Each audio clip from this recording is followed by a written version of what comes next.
पाकिस्तानी मईशत एक नाजुक मोड़ पर खड़ी है। नौजवान बेरोजगार हैं, सनतें दबाव में हैं और आवाम रोजमर्रा की बुनियादी जरूरियात के लिए भी तरस रहे हैं। ऐसे में वफाकी हुकूमत ने आइंदा माली साल 2025-26 के बजट का खाका पेश किया है, जिसमें 14,305 रुपए का टैक्स हदफ मुकर्रर किया गया है, जो मुल्क की तारीख का सबसे बड़ा हदफ है। ये सिर्फ एक अदद नहीं बल्कि एक ऐसा इम्तहान है जो हुकूमत, आवाम, सनतकार, किसान और मजदूर सबको देना है। सवाल ये है कि क्या ये बजट आवाम के लिए कोई आसानी लेकर आएगा या सिर्फ IMF की शराइत पूरी करने का एक और हरबा बनेगा। अब आपको इसमें आज मुकम्मल तफसीलात बताएंगे। आप वीडियो को लाइक कर दें और चैनल को सब्सक्राइब भी कर लें।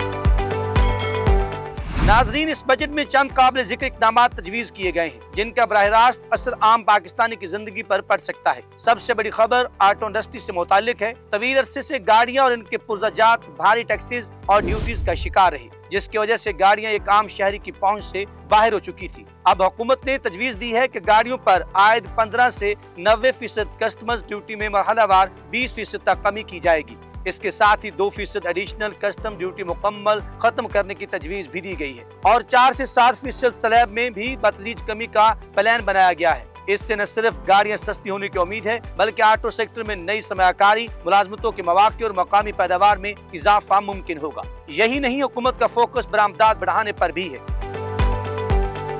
इस मकसद के तहत सनती खाम माल, नीम तैयार शुदा अशिया और दीगर अहम मवाद पर ड्यूटी कम करने की मनसूबाबंदी की जा रही है। Chemical, steel, plastic, auto parts, textile और कई दीगर शोबे इस रिलीफ से मुस्तफीद होंगे। मकसद ये है कि पाकिस्तान के बरामदात में कम से कम $5 अरब का इजाफा किया जा सके, ताकि ज़र मुबादला की कमी पर काबू पाया जा सके और मुल्क की करेंसी मुस्तहकम हो। लेकिन बजट का सबसे मुतनाज़ा और अहम पहलू ज़री आमदन पर टैक्स है। अब तक ज़री शोबा पाकिस्तान का वाहिद बड़ा सेक्टर था जो मुकम्मल तौर पर टैक्स नेट से बाहर था, चाहे वो अरबों की आमदन हो रही हो।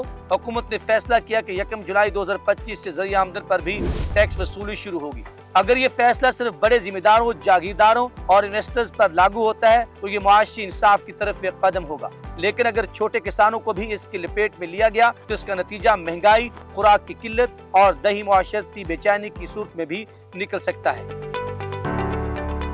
नाज़रीन, IMF की शर्तें यहाँ खत्म नहीं होती। उन्होंने पाकिस्तानी हुकूमत को कहा है कि मईशत को मुकम्मल तौर पर दस्तावेजी बनाया जाए। हर कारोबार, हर ट्रांजैक्शन, हर इन्वेस्टमेंट को कानून की आंखों से, खास तौर पर रियल एस्टेट, तंबाकू और ब्यूरेज सेक्टर को रजिस्टर करने और इनसे मुकम्मल टैक्स लेने की सिफारिश की गई है। IMF का कहना है कि सिर्फ इन्फोर्समेंट और डॉक्यूमेंटेशन के बेहतर इक़दाम से 600 अरब रुपए तक हासिल किए जा सकते हैं, जबकि नई पॉलिसी से मजीद 400 अरब रुपए इकट्ठे भी हो सकते हैं। ये सब इक़दाम मईशत की बेहतरी के लिए किए जा रहे हैं, लेकिन असल सवाल ये है कि क्या इन सब का फायदा आम पाकिस्तानी को भी पहुंचेगा? क्या एक रेहड़ीबान, एक उस्ताद, एक सरकारी मुलाजम, एक बेवा माँ, एक गरीब मजदूर या एक बीमार शहरी इस बजट से कुछ रिलीफ हासिल कर सकेगा? क्या पेट्रोल, बिजली, गैस, आटा, दाल, चीनी और दवाओं की कीमतों में कोई कमी आएगी? क्या तनख्वाहें और पेंशन बढ़ेगी? क्या तालीम और सेहत के शोबों के लिए बजट में खातिर खा इजाफा होगा? अगर इन सवालों का जवाब हाँ है तो ये बजट वाकई अवामी होगा, वरना ये महज एक कागजी वादा बनकर रह जाएगा,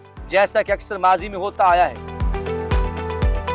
मजीद तशवीश की बात यह है कि IMF ने अदालतों में फंसे टैक्स केसेस को फौरी क्लियर करने की बात की है। बज़ाहिर इक़दाम रेवेन्यू बढ़ाने के लिए है, मगर इसमें सियासी मुदाखलत और ताकतवर हलकों को फायदा पहुंचाने का खतरा भी मौजूद है। हुकूमत के इस तमाम अमल को शफाफ, गैर जानबदार और मौसर बनाना होगा, ताकि अवाम का इत्मीनान बहाल हो। Transformation plan, real time data और डिजिटल डॉक्यूमेंटेशन जैसे अल्फाज तभी मानी रखते हैं जब उनका फायदा आम पाकिस्तानी को पहुंचे। आखिर में ये जानना जरूरी है कि ये बजट सिर्फ एक मालियाती दस्तावेज नहीं, ये अवाम की उम्मीदों, मायूसियों, ख्वाबों और मुश्किलात का अक्स है। अगर हुकूमत इस बजट को अवामी बजट बनाती है तो यही बजट पाकिस्तान के लिए एक नई मुआशी सुबह साबित हो सकता है, वरना ये भी पिछले बजटों की तरह सिर्फ IMF कर्जों और अमीरों की अयाशियों का जरिया बनकर रह जाएगा। वीडियो अच्छी लगे तो लाइक कर दे, चैनल को सब्सक्राइब कर दें और कमेंट सेक्शन में जाकर अपने ख्यालात का इजहार जरूर कीजिएगा।